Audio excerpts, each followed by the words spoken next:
안녕하세요. 구남식 목사입니다. 오늘 전해드릴 본문 말씀은 이사야서 40장 27절에서 31절까지 말씀입니다. 야곱아 어찌하여 네가 말하며 이스라엘아 네가 이르기를 내 길은 여호와께 숨겨졌으며 내 송사는 내 하나님에게서 벗어난다 하느냐. 너는 알지 못하였느냐 듣지 못하였느냐. 영원하신 하나님 여호와 땅끝까지 창조하신 이는 피곤하지 않으시며 곤비하지 않으시며 명철이 한이 없으시며 피곤한 자에게는 능력을 주시며 무능한 자에게는 힘을 더하시나니 소년이라도 피곤하며 곤비하며 장정이라도 넘어지며 쓰러지되 오직 여호와를 앙망하는 자는 새 힘을 얻으리니 독수리가 날개치며 올라감 같을 것이요 다른 박질하여도 곤비하지 아니하겠고 걸어가도 피곤하지 아니하리로다. 날개를 크게 다친 독수리 한 마리가 벼랑 위에서 깊은 생각에 잠겨 있습니다. 그는 몇 번이나 하늘 높이 날아보려고 시도를 해보는데 이 날개가 말을 안 듣는 거예요. 도무지 높이 날 수가 없습니다. 실망, 대실망이죠. 내가 날 수 없다는 건 이젠 더 이상 살 가치가 없다는 얘기가 아닐까. 죽고 싶을 정도로 자신이 미웠습니다. 그러니까 자꾸 옛날 생각이 나는 거예요. 아비 독수리가 자기 형제들을 키웠을 때 일입니다. 아비 독수리의 교육 방법은 아주 엄했어요. 형제 어느 누구라도 예외가 없었습니다. 겨우 날개를 펄럭거리는 어린 독수리들을 벼랑 아래로 떨어뜨리는 거예요. 그래서 그 훈련에 이기지 못한 많은 독수리 형제들이 죽어갔습니다. 그 중에서 살아남은 게 바로 이 독수리인 거예요. 그때 그 아비 독수리가 얼마나 기뻐하든지 뺨을 비벼대며 그렇게 좋아했어요. 바로 그 시절 그 일이 생각나는 겁니다. 맞아. 나는 평범한 새가 아니야. 가장 높이 나는 새들의 왕이야. 그런데 이게 뭐냐? 이제 가장 낮게 나는 새가 되어버리고 말았어. 이렇게 사느니 차라리 죽는 게 더 낫겠지. 그는 벼랑 아래를 오랫동안 내다봤습니다. 보니까 그 아래엔 죽은 독수리의 뼈들이 수북히 쌓여 있는 거예요. 그 속엔 아버지의 뼈도 있었습니다. 이제 내 아버지와 형제들이 날 오라고 손짓하는구나. 이래봬도 내가 독수리인데 높이 날지 못한다면 살아서 무엇하리. 내 자존심을 지키는 방법은 이것밖에는 없다. 그래서 몸을 웅크리고 벼랑 아래로 뛰어내리려는 찰나 어디서 잠깐 하는 소리가 들립니다. 보니까 대장 독수리가 외치는 소리입니다. 지금 당신 대체 뭐하고 있느냐? 날지 못하는 것이 살아서 뭐합니까? 전 독수리의 명예를 잃어버린 지 이미 오래입니다.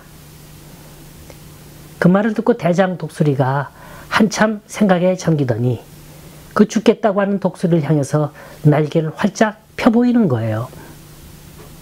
이게 웬일입니까? 보니까 상처투성이에요. 솔가지에 찢긴 자국, 다른 독수리에 핥힌 자국, 여기저기서 얻은 상처가 그대로 남아 있었습니다. 날 좀 봐라. 내 온몸도 이렇게 상처투성이란다. 상처 없는 독수리가 어디 있겠니? 이건 겉으로 나타난 상처일 뿐이다. 내 마음의 상처는 이보다 더하다. 하지만 일어나 날아보자. 상처 없는 독수리는 이 세상에 태어나자마자 죽은 독수리뿐이다. 이 대장 독수리의 말을 듣고 용기를 얻어 이 죽겠다고 하던 독수리는 다시 날개를 퍼덕이며 하늘로 올라갑니다. 새해를 진단하는 경제 뉴스를 보니까 올해의 경기 회복은 역시 바이러스의 확산을 얼마나 효과적으로 막고 관리하느냐에 달려있다 그럽니다. 그러나 대다수의 서민들은 사는데 너무 지쳐 있어요. 모두가 상처투성입니다. 물질에서 오는 상처, 육신의 연약함에서 오는 상처, 사람들 사이에서 얻어지는 마음의 상처. 가만히 보니까 어느 집이라고 예외가 없네요.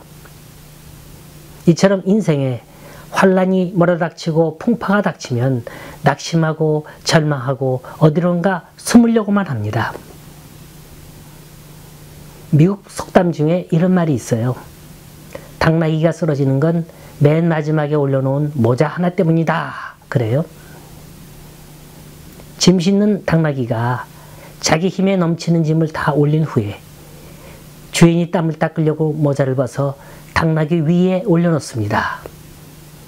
그 순간 당나귀가 가벼운 모자 하나를 버티지 못하고 주저앉아 버립니다. 사람들은 쓰러진 당나귀를 보고 그러죠. 그까지 모자 하나가 얼마나 무게가 나간다고 그것 때문에 쓰러질까? 근데 그게 아니에요.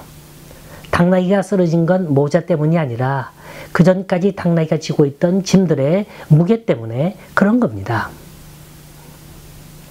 해가 바뀌었다고 해서 우리의 삶이 바뀌어지는 건 아닙니다. 모든 게 다 그대로 있어요. 우리 가정에서, 직장에서, 그리고 교회에서 힘에 부친 일들을 감당하느라 있는 힘을 다해 버티고 있습니다. 어쩌면 그 한계의 꼭지점까지 올라와 있는지도 몰라요. 여기에 사소한 일 하나가 우리 삶을 괴롭힐 때 그만 견디지 못하고 풀썩 주저앉는 사례가 왕왕 일어납니다. 우린 그걸 보고 남의 일처럼 쉽게 말하죠. 뭐 그깟 일로 그렇게 상처받고 낙심하느냐. 허나 우린 빙산의 일각만 바라보고 있을 뿐입니다.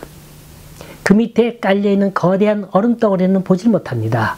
그러니까 남의 말을 쉽게 하는 거예요. 한번 주위 사람들의 얼굴을 보세요. 금방 건드리면 어딜까 터질 것 같은, 어디 높은 산에 올라가서 마음껏 소리라도 지르고 싶은 그런 심정이 바로 오늘을 사는 우리들의 심정일 겁니다. 무언가 속 시원하게 뭔가 좀 일어났으면 하는 그런 바람들이 모두가 다 갖고 있어요. 자, 금년 새해 벽두에 상처투성인 우리를 향해서 주시는 말씀입니다. 오직 여호와를 앙망하는 자는 새 힘을 얻으리니 독수리의 날개치며 올라감을 얻을 것이요 다른 박질하여도 곤비치 아니하겠고 걸어가도 피곤치 아니하리로다. 여러분, 금년 한 해는 독수리처럼 날개를 치며 마음껏 비상하는 한 해가 될 수 있기를 간절히 소원합니다. 오늘 본문을 봅니다. 야곱아, 너는 어찌하여 말하기를, 이스라엘아, 내가 어찌하여 이르기를, 내 모든 사정은 여호와께 숨겨졌으며 나의 원통한 것은 여호와 하나님에게서 수리하심을 받지 못한다 하느냐. 이 말은 의미 깊은 말이에요. 우리 이 말씀을 새겨서 들어야 할 줄 압니다. 넌 알지 못했느냐? 넌 듣지 못했느냐?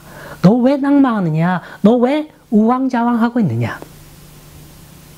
이 말씀은 무언가 삶의 현주소, 신앙의 현주소를 찾지 못하고 방황하는 무리들을 향해 하신 말씀인 겁니다. 우리 주님이 이 땅에 오셔서 하신 모든 일들을 일일이 다 열거할 수는 없습니다. 그렇지만 가장 놀랍고 위대한 일이 오늘 본문 속에서 세 가지로 약속되어 있습니다. 첫째, 약한 자에게 힘을 더해 주시고, 둘째, 무능한 자에게 능력을 더해 주시며, 셋째, 여호와를 앙망하는 자에게 곤비치 아니하고 넘어지지 아니하도록 굳게 붙들어 주신다는 겁니다. 아모스 선지자가 말했듯이 우리는 양식이 없어 주림이 아니요 물이 없어 가람도 아닙니다. 여호와의 말씀이 없어서 기갈인 거예요. 오래전 세계 선교대회가 이곳 LA에서 열렸을 때 그때 만난 선교사님입니다. 하도 오래돼서 그분의 이름은 기억하지를 못하겠네요. 필리핀에서 선교하시는 분인데 이분이 하신 선교 보고가 아직도 제 기억에 남습니다. 아마도 지금쯤은 한 60대 중반쯤 되셨을 거고 아직도 그곳에서 사역을 하고 계실 거라 그렇게 생각이 됩니다. 이분이 40대 초반에 못 모르고 현지에 뛰어들었을 때 무엇을 해야 할지 몰랐답니다. 워낙 경험이 없으니까 원주민과 친해지려면 뭔가 그들의 요구를 들어줘야 했대요. 그 요구라는 게 먹고 사는 문제죠. 그래서 쌀도 나눠주고 약품도 나눠주고 생활 필수품도 나눠줬답니다. 그러니까 이들은 예배드리러 오는 게 아니라 교회는 의뢰이 뭔가 주는 곳으로 인식이 잘못된 거예요. 이분은 이게 잘못됐다는 걸 알았어요. 아니다. 나는 이곳에 먹을 걸 주고 입을 걸 주러 온 게 아니다. 하나님의 복음을 전하러 왔다. 그래서 한 주일에는 교회에 오는 교인들을 모아놓고 선포를 했답니다. 앞으로 우리 교회에선 아무것도 주지 않겠습니다. 그러니까 그 반응이 즉각적으로 나타나더라는 거예요. 그 다음 주부터 한 사람도 교회에 나오질 않더라는 겁니다. 이 젊은 선교사는 그야말로 낙심천만이었죠. 여태까지 2, 3년 동안 공들여서 50여 명에 가까운 교인들을 전도했는데 하루아침에 밀물처럼 다 나가버린 겁니다. 이들은 2달이 지나도록 한 사람도 나타나질 않았습니다. 그럼에도 불구하고 이 선교사는 자신의 꿈을 접지 않았습니다. 기다리고 기다리자. 저들을 위해 간절히 기도하고 기다리면 언젠가는 다시 돌아올 거다. 그러던 어느 날이에요. 가톨릭 신자 한 사람이 죽은 어린애를 안고 이 선교사님께 찾아왔습니다. 장례를 치러달라는 거예요. 왜 신부님께 부탁하시지 그랬냐? 그랬더니 이곳 가톨릭에서는 돈이 없으면 신부님도 못 부르고 장례식도 못 치른다는 거예요. 이 선교사님은 그 영혼이 불쌍했어요. 그는 영어도 잘할 줄 몰라요. 그렇다고 필리핀 원주민 말도 할 줄 아는 것도 아니에요. 그저 눈을 감았습니다. 죽은 아이를 두 손에 받아들고 품에 안으며 아주 간절히 기도했습니다. 한국말로 한참 기도했대요. 그랬더니 그를 본 원주민들의 마음이 열리기 시작하더라는 겁니다. 그때부터 떠나갔던 교인들이 하나 둘 들어오기 시작하더니 지금은 100여 명 넘게 모여서 예배를 드리고 있고 이젠 제법 11조도 드리고 감사금도 드릴 줄 알게 됐다는 겁니다. 이 선교사가 외치는 한마디가 있어요. 전 그 말에 많은 은혜를 받았습니다. 여러분 꿈을 가지세요. 비전을 가지세요. 비전이 없으면 살아있더라도 이미 송장이나 다름없습니다. 이 세상에서 가장 가난한 사람은 주머니에 돈이 없는 자가 아니요 가슴에 꿈이 없는 자입니다. 진짜 맹인은 두 눈이 멀는 게 아니라 현실만 보고 내일을 바라볼 줄 모르는 자인 거예요. 물질은 있다가도 없고 없다가도 있는 겁니다. 돈 많고 교세가 든든하다고 높아지고 강한 게 아니에요. 여러분 우리가 진짜로 강해질 수 있는 건 물질이 아니요 권세가 아니요 명예가 아닙니다. 골방 속에서 겸손히 무릎 꿇고 고백할 때인 겁니다. 오 주님 나는 약합니다. 나는 혼자입니다. 나는 미련하고 어리석었습니다. 주여 나를 도와주옵소서. 바로 이때가 하나님과 함께 하시는 때인 거예요. 이분이 나로 하여금 모든 걸 이루고자 하실 때 그때 비로소 무에서 유가 창조되는 것이고 불가능이 가능케 되는 줄 믿습니다. 우리의 하나님은 근본적으로 사랑의 하나님이십니다. 우리 주님은 항상 좋은 걸 주시기를 원하십니다. 누가 아들이 생선을 달라 하면 뱀을 주고 떡을 달라 하면 전갈을 줄 자가 있겠느냐. 너희가 갈지라도 좋은 걸 자식에게 줄 줄 알거든 하물며 천부께서 구하는 자에게 성령을 주시지 않겠느냐. 그런데요 우린 지금 제대로 구할 줄 몰라요. 아니 구하고 있더라도 다른 걸 구하고 있습니다. 세상 걸 구하고 육신의 걸 구하고 있습니다. 그러니까 애만 쓰면서 못 받고 있는 거예요. 지금 주님이 우리에게 주시고자 하시는 건 생선이 아니고 또 떡이 아닙니다. 이런 건 다 부수적인 거예요. 이보다 더 좋은 걸 주시려고 하시는데 우매한 백성들이 깨닫질 못하고 있다는 겁니다. 여기 본문에서 하나님이 이스라엘에게 하시는 말씀이 바로 그겁니다. 너는 알지 못하느냐? 영원하신 여호와 하나님, 땅끝까지 창조하시는 그분은 피곤치 아니하시며 명철이 한이 없으신 분인 걸 너는 알지 못하느냐? 우린 내 욕심만을 위해서 하루하루를 뛰고 있지는 않습니까? 하나님보다는 내 사업이 더 중요했고, 내 가정이 더 중요했고, 내 돈이 더 중요하진 않았나요? 어리석은 우리들은 오늘 하나님을 찾다가도 내일은 하나님을 버리고 필요할 때는 하나님을 부르다가 필요치 않을 땐 쉽게 잊어버리곤 합니다. 얼마나 편리하고 얼마나 간사한지 몰라요. 여러분, 신앙은 형식이 아닙니다. 주여 주여 부른다고 다 주의 제자는 아닌 거예요. 하나님이 원하시는 건 우리 중심입니다. 우리가 얼마만큼 여호와를 앙망하느냐 하는 거예요. 여러분, 이 앙망이라는 단어 속에 얼마나 간절한 뜻이 들어있는지 아세요? 히브리어 원어를 보니까 비틀어서 하나로 묶는다, 그런 뜻이 있어요. 우리가 여러 가지 물건을 하나로 모으려면 비틀어서 한 대 묶어 놓지 않습니까? 우리가 뭔가를 간절히 기다리고 간절히 소망할 때 온몸이 뒤틀리는 고통을 느끼면서 바라는 그 상태, 그걸 앙망이라 그럽니다. 또 새끼새가 어미새를 향해 입을 쫙 벌리면서 먹이를 기다리는 모습을 앙망한다 그랬고요. 또 영어 성경에서는 앙망이라는 단어를 wait for, 기다린다는 단어로 쓰고 있습니다. 여러분, 문제가 있습니까? 그러면 기다리세요. 앙망이란 내 문제를 해결하실 주님을 기다리는 겁니다. 내 삶을 주관하시는 그 주님을 기다리는 거예요. 내 삶 속에서, 내 가정 속에서, 내 직장 속에서 하나님을 기다릴 때, 앙망할 때 하나님은 해결해 주실 줄 믿습니다. 이스라엘 역사를 보면요, 그 역사는 기다림의 역사였어요. 40년간 애굽에서 포로 생활을 했던 이스라엘 백성들을 하나님은 버리지 않고 찾아와 주셨습니다. 70년간을 바벨론에서 포로 생활했던 이스라엘을 찾아와 주셨다는 거예요.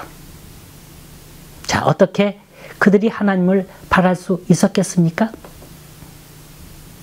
너무 고달프니까, 그들의 생활이 너무 피곤하고 지치고 힘드니까 하나님을 앙망한 거예요.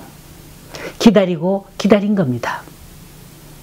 비전을 크게 품고 기적을 바랬더니 정말로 기적적으로 모든 일을 풀어주시더라는 겁니다. 여러분, 오늘 나를 둘러싸고 있는 문제가 뭡니까? 내 삶을 지치게 하는 요소가 뭡니까? 나를 병들게 하는 그 원인이 뭡니까? 나를 쓰러지게 하는 게 도대체 뭡니까? 그건 하나님을 앙망하지 않는다는 거예요. 기다리질 않는다는 거예요. 편안한 자리에 안착하고 싶은 인간의 욕망 때문에 그런 겁니다. 인생은 초점을 잘 맞춰야 돼요. 하나님께 초점을 맞추는 사람은 다시 일어설 수 있습니다. 문제에 초점을 맞추는 인생이 아니라 하나님께 초점을 맞추고 살면 반드시 일어설 수 있습니다. 주변을 바라보면 절망하기 쉬워요. 너무 많은 걸 생각하다 보면 너무 복잡해집니다. 문제가 꼬이면 꼬일수록, 힘이 들면 들수록 하나님 한 분만 바라보세요. 이 세상에서 우리가 믿지 못할 일들이 얼마나 많이 벌어지고 있는지 모릅니다. 그러나 우리 하나님은 신실하신 분입니다. 우리 하나님은 자기를 바라는 자들을 결코 실망시키지 않으십니다. 하나님을 앙망한다는 것, 그건 하나님을 바라는 것이고 하나님을 소망하는 거예요. 이게 비전입니다. 인생에 하나님이 찾아오면 덩달아 비전이 찾아옵니다. 인생의 꿈이 찾아옵니다. 사람들은 누구나가 다 행복해지기를 원하고 행복을 찾아서 어디론가 부지런히 움직이고 있습니다. 그러나 이 행복은 눈에 보이는 것도 아니요, 내가 쟁취해서 얻어지는 게 아닙니다. 이건 하나님을 믿는 믿음에서 비롯되는 줄 믿으시기 바랍니다. 이번엔 파푸아뉴기니아에 파견된 어떤 선교사의 얘기입니다. 여러 해 동안 봉사를 마치고 귀국을 했는데 한 친구가 물었어요. 당신 오랫동안 파푸아뉴기니아에 있었는데 그곳에서 일어났던 무용담이나 한 토막 들어주게나? 그랬더니 이 선교사님 하는 말이 무용담이라는 게 뭐가 따로 있겠나? 그저 그들과 함께 즐겁게 살다 왔네. 그래? 그 원주민들이 착하고 순했나 보지? 이렇게 물으니까 이 선교사님 웃으면서 하는 말이 그와는 아주 정반대세. 이곳은 완전한 미개인들이 모인 곳이라네. 윤리나 도덕이라고는 찾을 수 없는 곳이지. 예를 들어서 갓난 아기를 가진 엄마가 있는데 이 아이가 먹지 않고 아프고 보채기만 하면 어쩌는 줄 아는가? 그냥 개천에 던져 죽게 만드네.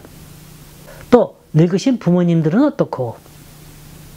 아파서 기력을 못 펴고 있으면 그냥 길가에 내다버려 죽게 만드는 아주 야만한 민족이라네. 근데 당신은 그곳에 뭘 했길래 그렇게 즐겁게 살아왔다고 말하나? 그네들에게 성경을 가르쳤나? No. 날마다 좋은 설교를 외쳤는가? No. 나는 그저 평범하게 살았네. 울고 있는 아기를 보면 안아서 달래주고, 다리가 부러진 사람 발견하면 치료해주고, 또 슬퍼하는 사람이 있으면 이모저모로 보살펴주면서 그렇게 산 것밖에는 없었네. 그랬더니 원주민이 한 사람, 두 사람 찾아오더라고. 그러니까 이 불악에 추장되는 사람이 찾아오더니만 도대체 당신 이곳에 와서 이렇게 하는 이유가 뭐냐 묻더라고. 나는 이때가 기회라 생각했지. 내가 이렇게 하는 건 하나님의 영광을 위해서 하는 거라고. 그리고 예수님의 사랑 때문에 하는 거라고. 그래? 그래서 어떻게 됐는데? 이 친구가 궁금할 거 아니에요? 그래서 무슨 그래서. 내가 그곳을 떠나올 때 하나님의 영광스러운 교회를 하나 세우고 왔네. 주를 앙망하는 삶이라 해서 무슨 특별한 일, 특별한 삶 살라는 얘기가 아닙니다. 사실은 내 삶을 즐기는 거예요. 내가 할 수 있는 걸 하라는 거예요. 그럼 아무리 일해도 피곤치 않습니다. 곤비치 않아요. 내가 좋아하는 일, 내가 하고 싶은 일을 하나님 위해서 하는데 이보다 더한 보람이 어디 있겠습니까? 사랑은 베푸는 거예요. 나눠주는 거예요. 결국은 하나님 사랑, 이웃 사랑 아닙니까? 기독교의 복음은 이 두 말로 결정지을 수 있는 겁니다. 우린 조용히 세상에 나가 그리스도의 복음을 실천하는 겁니다. 그리스도의 사랑을 몸소 행하는 거예요. 이것만큼 확실하고 원대한 비전이 어디 있겠습니까? 이 비전을 갖고 우리 모두 독수리처럼 하늘 높이 비상하는 2021년 한 해가 될 수 있기를 간절히 소원합니다.